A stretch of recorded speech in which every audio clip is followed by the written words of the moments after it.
예, 세 번째 세션은 이와 소셜 임팩트 리뷰 사례 발표입니다.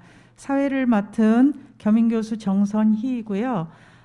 저희 이와 소셜 임팩트 리뷰는 올해로 두 번째 이제 출간을 맞이하게 됐습니다.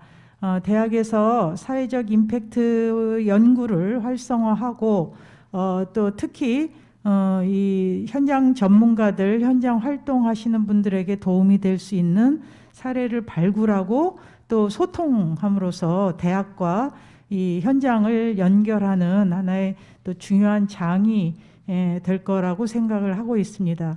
특히 저희 이와 소셜 리뷰 임팩트는 우리 석박사 과정 학생들과 또 현장의 전문가들 그리고 그것을 지도해 주시는 우리 지도 교수님들이 함께 이루어내는 협업 결과물입니다.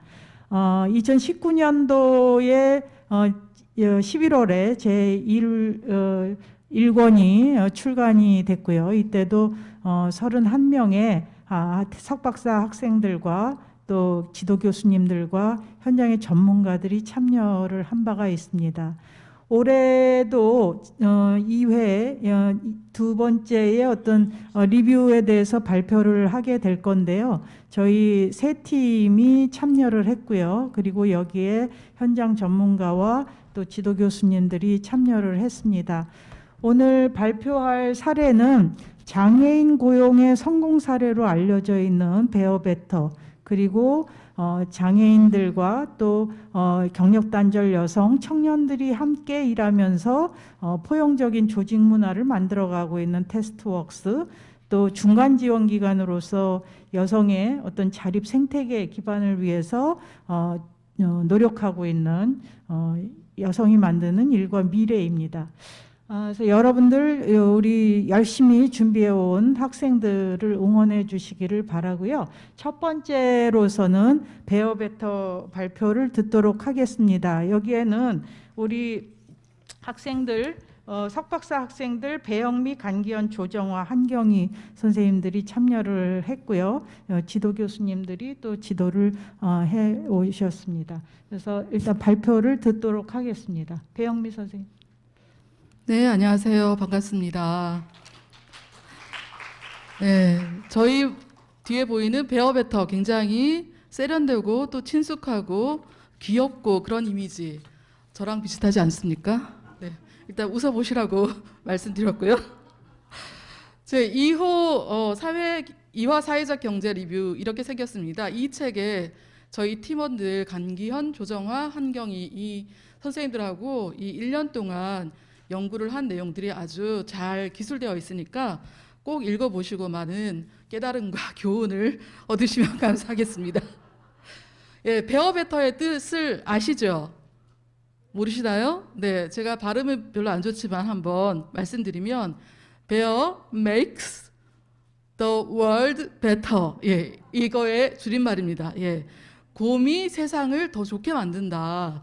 여기서 말하는 이 곰 청년이라고 해요. 발달 장애인들의 특징을 잘 나타낸 말이라고 합니다.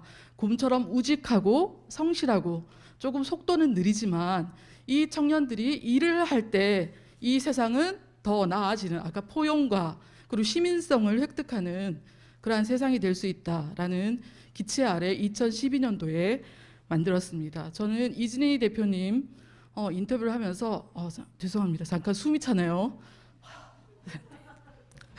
네, 이진희 대표님하고 인터뷰를 하면서 굉장히 놀랐던 얘기들이 굉장히 많았습니다. 첫째는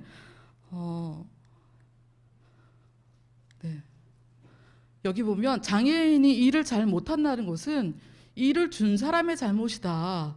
이게 패러다임을 전환시키는 말이잖아요. 이 스티븐 호킹이라는 천재적인 물리학자가 장애를 가졌다고 생산성이 떨어진다? 이것은 편견이다. 자기들은 많은 그 기술적인 장비나 지원으로 충분히 자기의 성과를 낼 수 있었다. 이런 얘기를 하거든요. 이지리 대표님도 장애인들이 일을 못한다는 그 편견 때문에 패러다임을 바꾸지 못하고 또 장애인들이 일을 할 수 없게 하는 그 구조를 그만 놔둔 채 장애인이기 때문에 생산성이 떨어진다 이런 말은 잘못됐다 이런 말을 했고, 또 하나 놀랐던 것은 뒤에 나오겠지만 그 당시 2012년도에는 발달장애인 고용률이 1%도 되지 않은 상황이었다고 합니다. 그런데 지금 현재는 제가 통계청 최신 결과를 보고 왔는데 거의 한 27% 정도가 고용되어 있는 그 고용률을 만들었더라고요. 그 정도로 끌어올리는 데 있어서 이 베어 베터가 큰 역할을 하지 않았나. 그리고 그걸 하게 된 가장 제도적인 디딤돌이 됐던 것이 바로 발달장애인 연계 고용이라는 이 제도였습니다. 그래서 뒤에 우리 강기현 선생님이 아주 예쁘게 그려주셨는데, 네, 바로 이것입니다. 그래서 그 대기업이나 어떤 공기업에서는 그 장애인을 의무 고용해야 하는데 그게 미달이 될 경우에 부담금을 납부하게 됩니다. 그런데 그 부담금을 도급 계약을 맺은 사업장하고 그 물품을 받으면 간접 고용한 것으로 쳐주고 그 부담금을 최대 50%까지 감면시키는 그런 제도가 바로 이 제도인데요. 이 제도는 베어 베터 이전에도 있었습니다. 그런데 베어 베터는 이것을 굉장히 비즈니스 모델로 자기들이 발전했고, 가장 훌륭한 것은 여기 보면은 월 감면액이라는 그 계산식이 있는데요. 그 의무 고용 그 기업이 월 감면액을 받아가는 것들이 도급률 곱하기 연계 고용 장애인 직원 수 곱하기 부담 기초액인데, 이 도급률에는 뭐가 숨어 있느냐 하면은 베어 베터의 매출액이 분모로 들어가 있고요. 그 다음에 그 연계 고용 회사의 그 구매 금액이 분자로 들어가 있습니다. 자, 그러면 다른 조건이, 수학 시간입니다, 지금.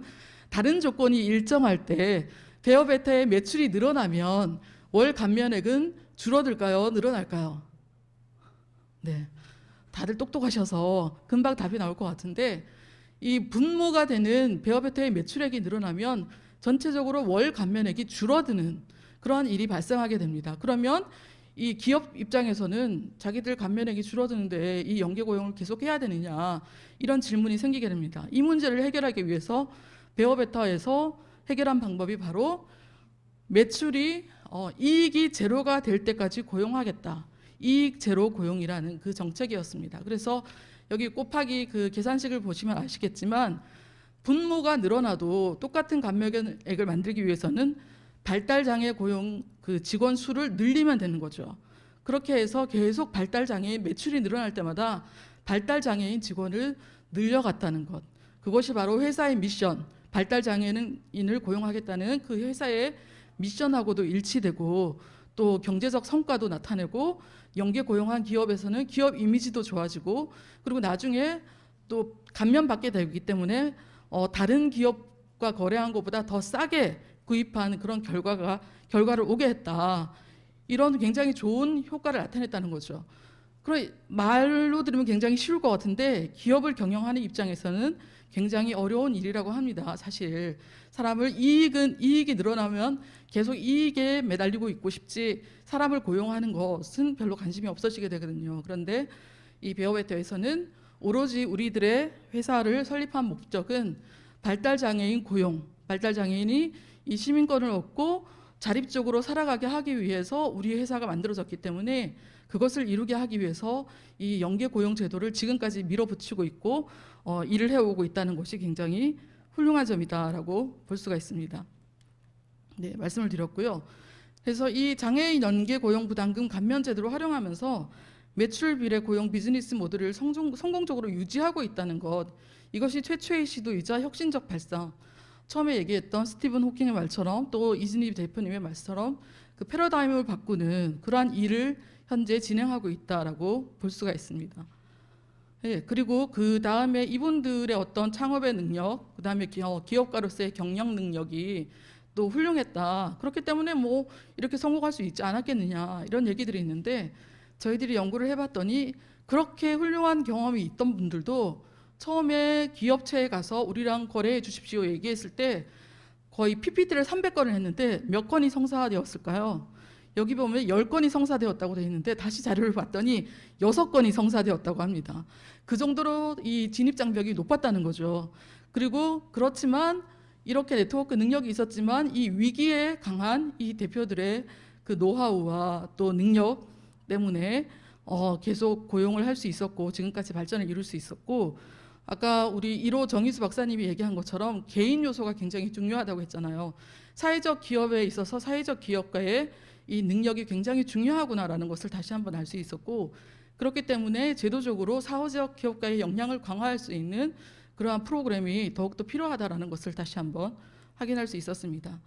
그다음에 눈높이 맞춤 인사관리는 다른 발달장애인 고용 기업들도 하고 있는 것이죠. 그래서 사람을 일에 맞추는 것이 아니라 일을 사람에 맞추는, 그렇게 패러다임을 바꾸는 그 일을 하고 있고요. 네, 연계고용제도는 말씀드렸고, 지금 또 하고 있는 것이 직원복지를 하고 있는데요. 이게 조직문화, 사회적 기업에서도 얼마든지 훌륭한 조직문화가 가능하다는 하나의 대안을 제시하고 있지 않나라는 생각이 들었습니다. 그래서 레시피, 탁상 달력 이런 걸 통해서 기본적인 우울함도 제거하고 또 자립적인 사람이 될 수 있도록 하고 있고요.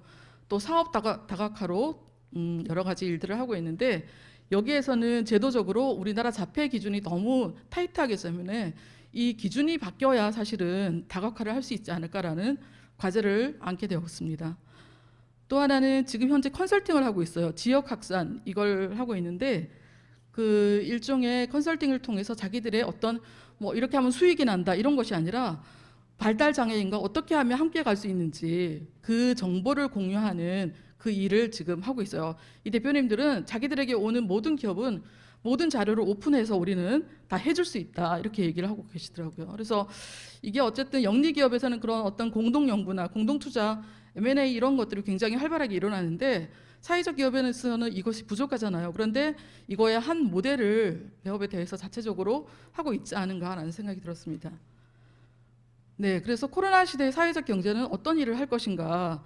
지역사회 돌봄 체계가 미비한 상태에서 가장 크게 고통을 받고 있는데, 이 발달장애인 고용이라는 사회적 가치를 이루기 위해서 회사의 DNA 자체가 하나의 유기적인 몸처럼 구성되고 움직여서 여기까지 왔다 이렇게 얘기를 하고 있거든요. 그래서 지금 이 시대에 가장 고통받고 있는 우리 지역사회 구성원들을 위해서, 그들의 인간다운 삶을 위해서 사회적 경제, 이 조직 자체가 하나의 유기적인 몸처럼 구성되고 움직이면 이 코로나 시대의 사회적 경제가 정말 하나의 대안이 될 수 있지 않을까라는 생각을 해봤습니다. 그래서 스스로 돕고 서로 도와주는 생태계, 지속 가능한 모두의 미래를 위한 여정에서 베어베터의 성과와 도전은 하나의 빛나는 이정표가 될 것입니다. 이상입니다.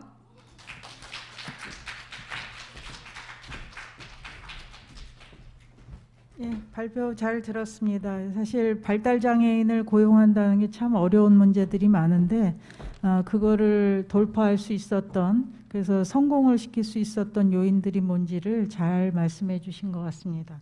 자, 두 번째로는 테스트웍스이고요. 윤조연, 고영은, 한민경 석박사 과정들이 한 팀을 이뤘습니다. 한민경 석사과정 학생이 발표를 하도록 하겠습니다.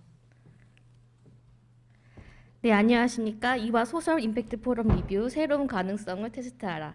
테스트웍스의 포용적 고용과 조직 문화를 발표하게 된 테스트웍스 팀의 한민경입니다. 반갑습니다. 네, 저희 발표는 이런 차시로 진행되도록 하겠습니다. 네, 국제사회는 포용이라는 핵심 가치를 통해 포용의 가치가 실현되는 포용사회의 실현 추구를 하고 있습니다. 전 세계는 수십 년 동안 고도의 성장을 거듭하였고, 이에 따른 부작용으로 다양한 사회적 문제가 발생하였습니다. 특히 격차가 큰 이슈로 대두되었고, OECD를 비롯한 다양한 국제사회에서는 포용 정책을 개념화하고 문제 해결을 위해 모색에 중점을 두고 있습니다. 최근 우리나라도 문재인 정부가 출범하며 포용적 성장과 포용적 복지를 주요 국정 전략으로 채택해 혁신적 포용국가와 포용적 노동시장 구축에 노력하고 있습니다. 테스트웍스는 포용적 고용을 실천하는 IT 기업으로 2019년 6월 문재인 대통령의 북유럽 순방에 동행하기도 하였습니다. 본 리뷰를 통해 포용적 고용의 실현으로 포용적 조직을 구성한 테스트웍스를 소개하고 성공 요인을 분석해 포용적 조직에 대한 시사점을 도출해 보도록 하겠습니다. 시작에 앞서 포용적 고용과 사회적 기업에 대한 개념을 살피고 좀 들어가 보도록 하겠습니다. 현재 전 세계의 최신 트렌드로 주목받는 포용적 성장의 핵심 가치, 다양성입니다. 포용적 고용에 대한 개념은 많은 기관과 연구자들이 언급하고 있습니다. 이를 요약하자면 포용적 고용이란 모든 사람이 어떠한 편견이나 차별 없이 일할 수 있는 공평한 기회를 제공하는 공평한 고용이라고 정의할 수 있습니다. 다음은 포용적 조직 문화에 대해 살펴보도록 하겠습니다. 남을 너그럽게 감싸주거나 받아들임, 모두에게 열려있는, 누구도 배제하지 않는 의미의 포용적. 다른 조직과 구별되는 개별 조직의 고유한 특성, 조직 문화 이 두 가지 연결 어미로 이해할 수 있습니다. 포용적 조직 문화에 대한 개념은 연구자에 따라 조금씩 다르게 정의되고 있습니다. 포용적 조직 문화란 조직 구성원들의 다양성을 존중하고 포용하는 기업 문화로 정의할 수 있습니다. 자, 그럼 사회적 기업과 포용적 조직 문화는 과연 어떤 관련성이 있는지 살펴보도록 하겠습니다. 우리나라는 문재인 정부의 혁신적 포용국가 사회정책 추진 계획을 수립으로 정책적 지원을 통해 포용적 고용을 장려해 오고 있습니다. 하지만 진정으로 협업하는 사회를 만들기에는 한계가 있고 당면한 이슈들을 혁신적으로 해결하기 위해서는 노동시장의 고용 자체의 미션을 가지고 사회적 가치를 실현하는 사회적 경제 조직의 필요성에 주목하고 있습니다. 현재 국내 사회적 기업의 취약계층 고용 인원을 살펴보면 전체 고용 인원의 약 60%를 취약계층으로 고용하고 있으며 이는 사회적 기업이 포용적 고용을 견인하는 동력임을 나타내고 있습니다. 네, 테스트웍스는 기술 기반의 성장과 함께 소셜 미션을 수행하고 있는 업계 유일의 인공지능 데이터, 자동화 및 소프트웨어 테스팅 전문 IT 사회적 기업입니다. 2015년에 설립되어 2017년 사회적 기업 인증을 받았습니다. 테스트웍스는 성별, 나이, 장애, 국적에 관계없이 충분한 잠재력을 가진 이들에게 스스로를 증명할 수 있는 기회를 제공해 자부심과 성장의 기쁨을 느끼게 하는 것을 미션으로 하고 있고 무한한 가능성, 장인 정신의 직업 정신, 글로벌화, 사회적 가치 창출을 핵심으로 두고 있습니다. 테스트웍스는 사이언스, 테크놀로지, 엔지니어링, 매스매틱스 분야의 수직적이고 위계적인 문화, 공정한 기회에 대한 이슈로 발생하는 사회문화 양극화에 주목하였습니다. 그러던 중 탈북 청년을 만나 탈북 청년 최초 테스터 엔지니어로 교육하고 취직을 성공시킨 경험을 통해 기회의 힘에 대해 알게 되며 취약계층에게 일할 수 있는 새로운 기회를 만들어주고 싶다라는 목표를 시작으로 테스트웍스는 시작되었습니다. 테스트웍스는 고객사에게 테스트 컨설팅, 아웃소싱, 인공지능 데이터 관리 의뢰를 받아 자폐성 장애인, 경력 단절 여성, 청년들을 전문가 리드를 통해 테스트 및 테스트 데이터 관리 프로젝트를 수행해 고객사에게 전공하는 형태를 가지고 있습니다. 테스트웍스만의 비즈니스 모델은 두 가지로 살펴볼 수 있습니다. 첫 번째, 특별한 가공 전문 인력을 통해 고품질 데이터 확보 프로세스가 구축되었습니다. 발달장애인과 청각장애인의 특별함을 활용해 데이터를 가공하고 가공한 결과를 경력 단절 여성에게 제출해 리뷰와 피드백을 받도록 해 연결을 통해 품질 확보 프로세스를 구축했습니다. 두 번째, 테스트웍스 데이터셋 구축 솔루션입니다. 테스트웍스는 비정형 데이터를 수집, 가공, 검수, 납품으로 이어지는데 테스트웍스만의 원스톱 솔루션을 구축했습니다. 테스트웍스 사업은 크게 세 가지로 볼 수 있습니다. AI웍스, 인공지능을 위한 학습 데이터를 수집하고 가공하는 플랫폼입니다. 다양한 형태의 데이터를 수집하고 프로젝트를 제공합니다. 프로젝트 참여자는 획득한 포인트를 금전이나 봉사 시간으로 받을 수 있습니다. 블랙올리브입니다. 테스트웍스가 제공하는 데이터를 효율적으로 관리, 가공하기 위해 솔루션으로 인공지능 데이터 처리부터 모델 학습 평가까지 전 과정을 지원하고 있습니다. 마지막으로 테드웍스입니다. 테스트웍스가 제공하는 웹 호환성, 자동화, 진단 플랫폼으로 개발자는 물론 코딩을 모르는 비전문가들도 복잡한 코드 관련 없이 URL 링크만으로 쉽게 웹 호환성 테스트가 가능합니다. 테스트웍스는 2020년 1분기를 기준으로 전체 직원의 77%를 취약계층을 고용하고 있는 것을 살펴볼 수 있습니다. 테스트웍스의 성장 과정을 저희가 세 단계로 좀 분류해 보았습니다. 사회 취약계층에게 일자리를 제공하는 시작 단계를 시작으로 매스컴에 소개되고 알려지며 급격히 많은 구성원을 고용하며 위기를 경험하게 됩니다. 이때 테스트웍스는 최대한 많이 해서 가능한 올해로 전략을 변경합니다.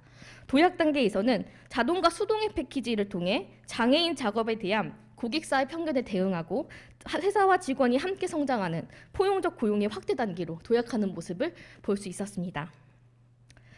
테스트웍스는 타사 대비 경쟁력 구축에 성공하였습니다. 특히 데이터 품질 99% 달성, 고객 재계약 비율 87.5%를 달성하였습니다. 이는 주목할 만한 숫자입니다.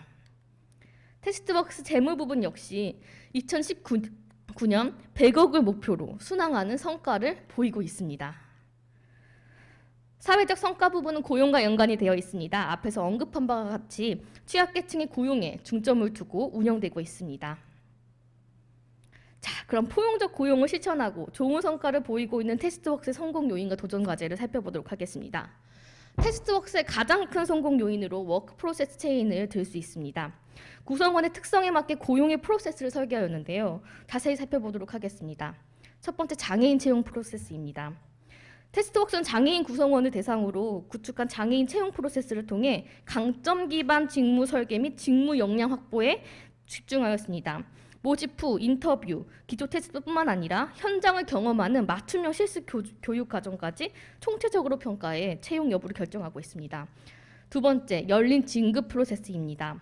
선입견이나 차별 없이 테스트웍스 기업 내에서 구성원들의 경험 입증과 경력을 통해 진급에 있어 모두가 동등한 기회를 가집니다. 세 번째, 맞춤형 근로계약과 탄력 근무제입니다. 근무 시간보다 각자 맡은 업무의 양을 기준으로 하여 구성원 개개인이 효율적이고 주도적으로 업무에 임할 수 있도록 진행되고 있습니다. 네 번째, 장애 인식 개선 프로그램입니다. 발달장애인과 청각장애인, 또 비장애인에 해당하는 경력단절 여성과 청년을 구성해 근무 환경을 조성하는 테스트웍스에 있어 장애 인식 개선 교육은 매우 중요한 부분입니다.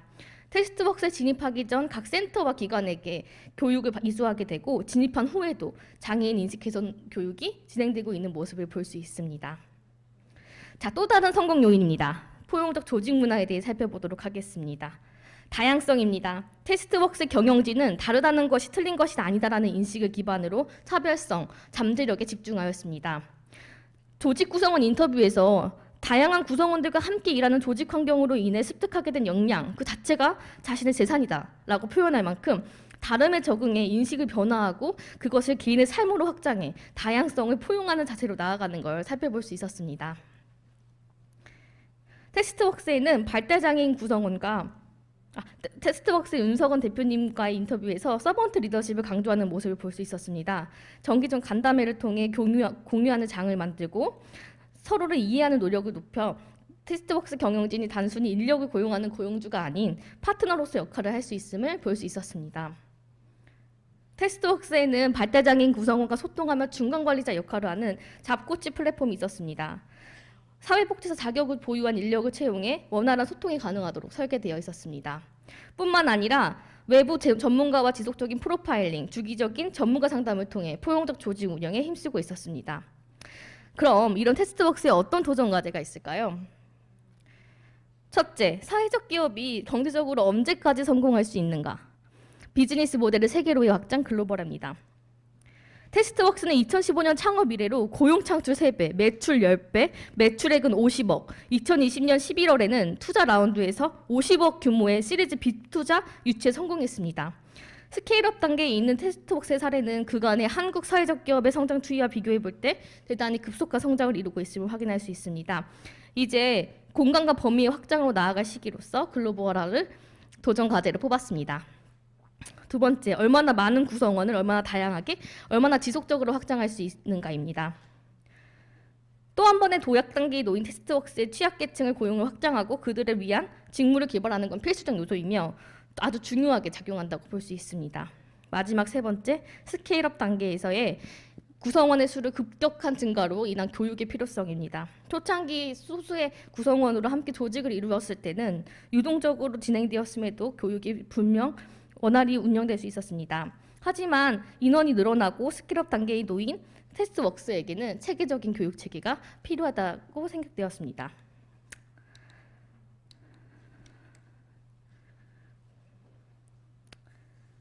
테스트웍스는 우리가 어쩌면 당연하게 여기에 왔던 다양성의 제약에 의문을 던지고 사회 제약으로 규정짓는 취약계층의 일반적인 다수의 관점이 아닌 파트너로서 바라보고 있었습니다.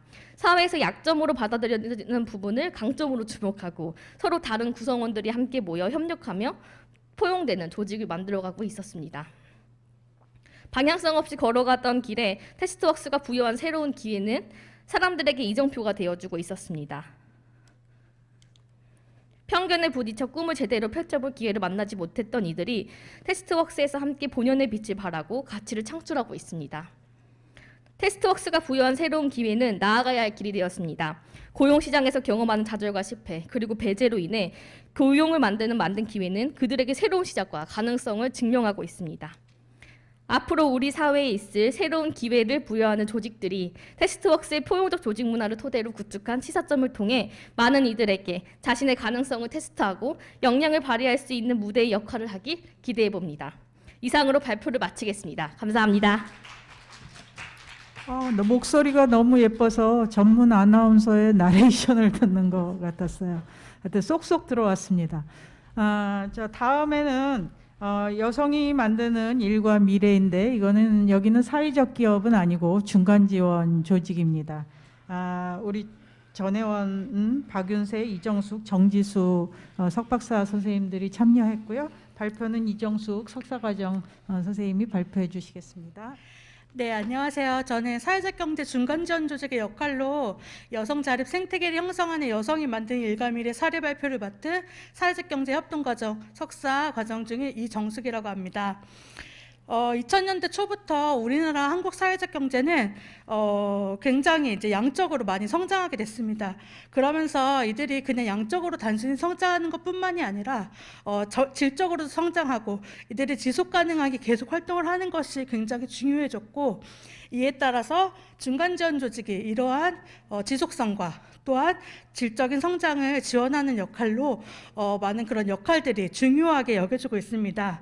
중간 지원 조직은 공공기관과 민간사의 가교 역할을 하기 위한 중간 지원 조직이 있고, 또한 자연스럽게 민간 부문이나 제3섹터에서 자생적으로 발생한 중간 지원 조직도 있는데, 저희가 오늘 사례를 발표할 여성이 만드는 일과 미래는 그중 하나입니다. 우리나라 사회적 경제 현실은 아까 말씀드렸던 것처럼 굉장히 양적으로 팽창했지만은 조직의 내부와 외부의 문제 해결을 위해서 스스로 자립할 수 있는 생태계가 마련되어야 한다는 중요한 과제를 가지고 있고, 이 과제를 함께 수행할 중간 지원 조직의 역할들을 더욱 중요시 여겨지고 있습니다. 그래서 저희는 이 연구를 통해서 중간 지원 조직에 대한 선행 연구들을 고찰하고 여성의 자립이라는 뚜렷한 미션을 가지고 새로운 모델을 제시하고 있는 여성이 만드는 일과 미래, 이하 여성미래라고 하겠습니다. 이 사례를 통해서 여성을 특정해서 활동하고 있는 조직이 사회적 경제 영역에서 가지고 있는 함의점을 고찰하고자 합니다. 먼저 문헌 연구를 살펴보았는데요. 사회적 경제 중간 지원 조직이라고 하는 그런 역할에 대한 논의들이 다양한 이제 연구들에서 정의가 되고 있는데, 이에 대한 공통점들을 좀 뽑아보면은 개별 사회적 경제 조직들이 잘 운영될 수 있도록 하는 필요한 자원을 지원하고, 또한 연계하고 경우에 따라서는 업계를 대표하고 또한 발전을 촉진시키는 역할을 한다, 이렇게 정리가 되어 있습니다. 우리나라의 중간 지원 조직들은 대부분 관주도의 중간 지원 조직들이 많기 때문에 국내 상황에서는 민간 주도의 그런 중간 지원 조직들이 많아져야지 다양성이 좀 더 확보된다고 볼 수 있었습니다. 네. 두 번째로 사회적 경제와 여성에 대해서 살펴봤는데요. 2019년도에 여성경제 참가율은 60% 정도가 됩니다. 신자유주의 아래서 여성의 그런 서비스 사회로의 전환으로 통해서 여성의 일자리가 굉장히 확대가 됐고 여성 참가율이 가속화되었는데, 이는 여성에 대한 그런 고용 불안이나 임금 불평등을 심화하는데 또한 영향을 끼치기도 했습니다. 그래서 여성 스스로가 여성에 맞는 일자리를 하고자 하는 움직임들이 생겼고, 이러한 움직임에 따라서 사회적 경제를 주목하게 됐습니다. 물론 사회적 경제가 이러한 역할을 어느 정도 수행하고 있는 것은 맞지만은 사회적 경제 조직에서조차 여성 근로자들에 대한 대한 뭐 출산이나 육아, 성차별이 존재하고 또 이런 역량 개발에 대한 교육이나 복지 전략들이 미비하다는 것이 지적되고 있고요. 여성 친화적이라 말하는 사회적 경제 내에서도 혁신이 필요한 상황이다라는 연구들이 굉장히 많이 드러나고 있습니다. 그러나 여성들이 이제 이런 친화적인 환경들을 조성하고 일을 하기 위해서는 호혜성이나 민주성, 상호성의 추구를 위한 연결이 중요한데 여성들이 또한 이런 조직에 맞게 네트워크를 하는 것에 굉장히 취약하다라는 또 문제점들이 제기되고 있어서 이러한 여성들이 활발하게 네트워크에 참가할 수 있게 이런 것들을 촉진하고 연결하는 중간지원 조직들의 역할이 필요하다. 그리고 그런 네트워크의 필요성이 강조된다라는 이제 연구들을 정리해 보았습니다. 여성이 경제활동을 지원하기 위해서 여성의 개인 역량 지원과 창업, 인큐베이팅, 조직 지원, 네트워크 지원 사업, 연구 사업까지 아우르면서 사회적 경제를 기반으로 활동하는 조직은 여성 미래가 거의 유일하다고 보았고 이 여성 미래의 그 사례를 통해서 앞으로 민간 주도의 그런 중간 조직들이 나아가야 할 방향에 대해서 구체적으로 살펴보았습니다. 여성이 만드는 일과 미래, 여성미래는 2004년에 사단법인 형태로 설립되었고요. 현재 17년째 활발하게 운영 중에 있습니다. 여성의 직업능력 개발, 자기능력 제고를 통해서 여성의 취업을 촉진하고 또 여성의 리더십 향상에 기여하는 것을 목표로 하고 있고요. 설립 배경 당시 2004년도죠. 그때는 이제 여성 노동 참여율이 50%도 되지 않은 시절이었습니다. 이때 그런 여성 경제 진출이나 이런 것들이 이제 강화하기 위해서 설립이 됐고 여성 경제 활동 문제에 대해서 근본적인 해결, 그것은 여성의 자립이다라는 그런 목표와 비전을 가지고 시작을 하게 되었습니다. 이 여성 미래 강점이라고 저희가 보았던 것은 이게 현장의 민간주도 조직으로 시작했기 때문에 현장의 요구를 빠르게 파악하고 이것에 대해서 제대로 된 적응을 할 수 있고 또한 공공기관과 협력을 통하고 연계를 통해서 재정의 안정성까지 확보하는 그런 역량을 가지고 있다는 것을 여성미래의 강점으로 보았습니다. 여성미래는 2004년부터 현재까지 한 4기 정도로 나누어서 그 사업들을 좀 살펴볼 수 있었는데 첫 번째 이제 처음에 시작할 때는 개인 지원 사업이라고 해서 여성의 교육이나 리더십 지원 쪽으로 좀 초점이 맞춰져 있었습니다. 이후로 확장해서 이들에 대한 조직 지원 활동, 창업 인큐베이팅 활동을 활성화되었고 마지막으로 지금 현재 이제 넓혀가고 있는 사업들이 이런 여성들이 일할 수 있는 생태계를 지원하고 확장하기 위한 활동들, 연구 사업이나 네트워크를 형성하는 사업에 주목하고 있고 이것이 단절적으로 이루어지는 것이 아니라 점점 확장됐다고 보시면 될 것 같습니다. 먼저 개인 지원 사업은 설립 초기에 이제 여성의 능력 개발과 자기 개발을 좀 초점을 둬서 여성들이 좀 이렇게 능력 개발할 수 있도록 역량 강화에 초점을 뒀고요. 이런 과정들이 그냥 단순하게 교육만 하고 마치는 게 아니라 수료 후에도 이런 경과들을 추적할 수 있는 시스템들을 구축하고 피드백들을 상세하게 기록하는 과정들을 겪었습니다.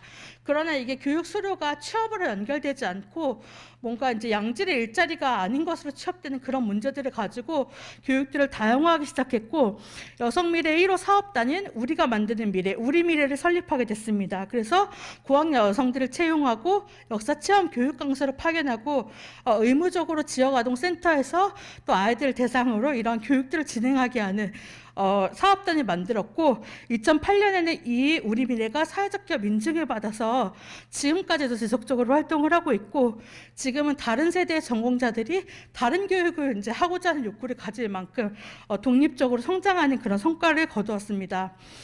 두 번째로 조직 지원 사업인데요. 주된 것은 이제 여성 창업에 대한 지원이라고 보시면 될 것 같습니다.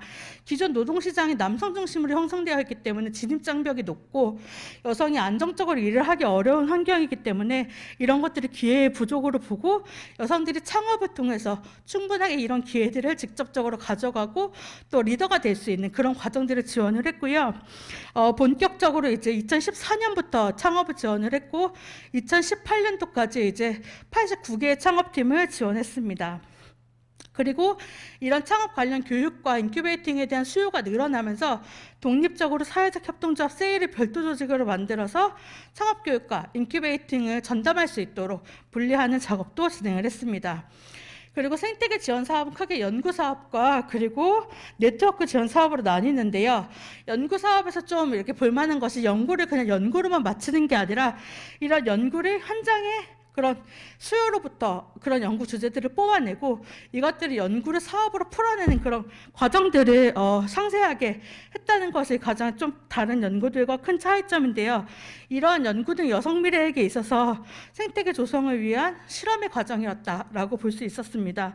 그래서 가장 대표적인 사례로는 여성 대표자 조직 실태 연구라는 것을 했는데 이 연구를 통해서 여성 대표자들의 욕구를 발견해냈고 이 욕구에 따른 사업들을 이제 만들어내서 여성 대표자들이 원하는 그런 네트워크나 스트레스, 전문성에 대한 부분, 재무적인 어려움들, 협업에 대한 욕구 이런 것들을 해소해낼 수 있도록 사업으로 풀어내는 모습들, 그런 것들을 실험해 나가는 모습들을 볼 수 있었고 이러한 적용 사항들이 전부 네트워크가 중심이기 때문에 네트워크의 장을 만들어주는 역할이 중요하겠다라는 이제 생각을 가지고 네트워크 사업 쪽으로 조금 더 확장이 되게 됩니다. 그래서 네트워크 사업은 사실 1기 때부터 있었던 그런 활동들이었는데 업종 네트워크에서 마포 중심의 지역 네트워크 그리고 사회적 경제 지역별 네트워크까지 확장이 되었고 이러한 네트워크 사업의 이제 가장 큰 성과로 보는 것이 작년에 온라인 직업교육 콘텐츠 개발 사업이라고 해서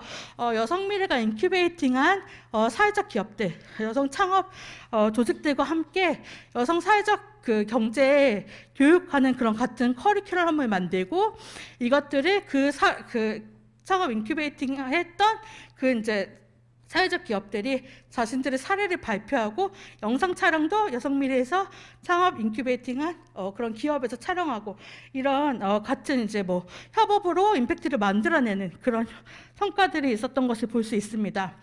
여성미래 이런 사례들을 통해서 결론 및 의의를 정리해봤는데요. 첫 번째로 여성미래는 여성 조직을 지원하는 거의 유일한 중간 지원 조직이라고 보았습니다. 여성 자립이라는 의제를 가지고 정부기관 및 민간의 여성 조직들과 연대하고 더 나은 미래를 만들어가기 위한 다양한 협업들을 하고 있고요. 소셜 임팩트를 견인하고 확산해 나가는 역할을 수행하고 있습니다. 그리고 사회적 경제 안에서 여성 의지에 초점을 맞춘 통합적인 지원을 수행하고 있고 혁신적인 중간 지원 조직 유형을 제시하고 있습니다. 이러한 여성 미래의 모습을 통해서 여성들의 일에 존중되는 사회적 경제 중간 지원 조직 방향에 대해서 제안하고 싶은데요.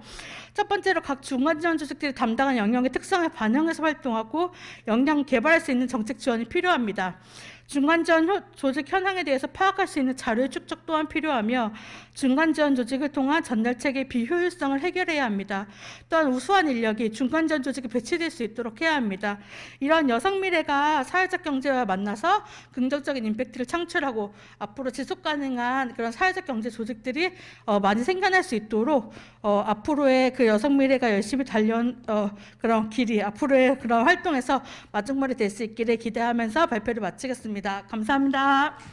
예, 수고하셨습니다. 우리 여성이 만드는 일과 미래는 정말 드문 여성에 특화된 중간 지원 기관인데 아주 사례를 잘 발표해 주신 것 같아요. 자, 여태까지 세 팀의 발표를 들으셨는데 우리 현장에 계신 분들에게도 굉장히 좋은 어떤 정말 교훈이 될 만한 많은 어떤 주제들을 다뤄주신 것 같습니다. 앞으로 더 깊이 있는 연구로 이어나가시기를 바랍니다. 모두들 수고하셨습니다. 감사합니다.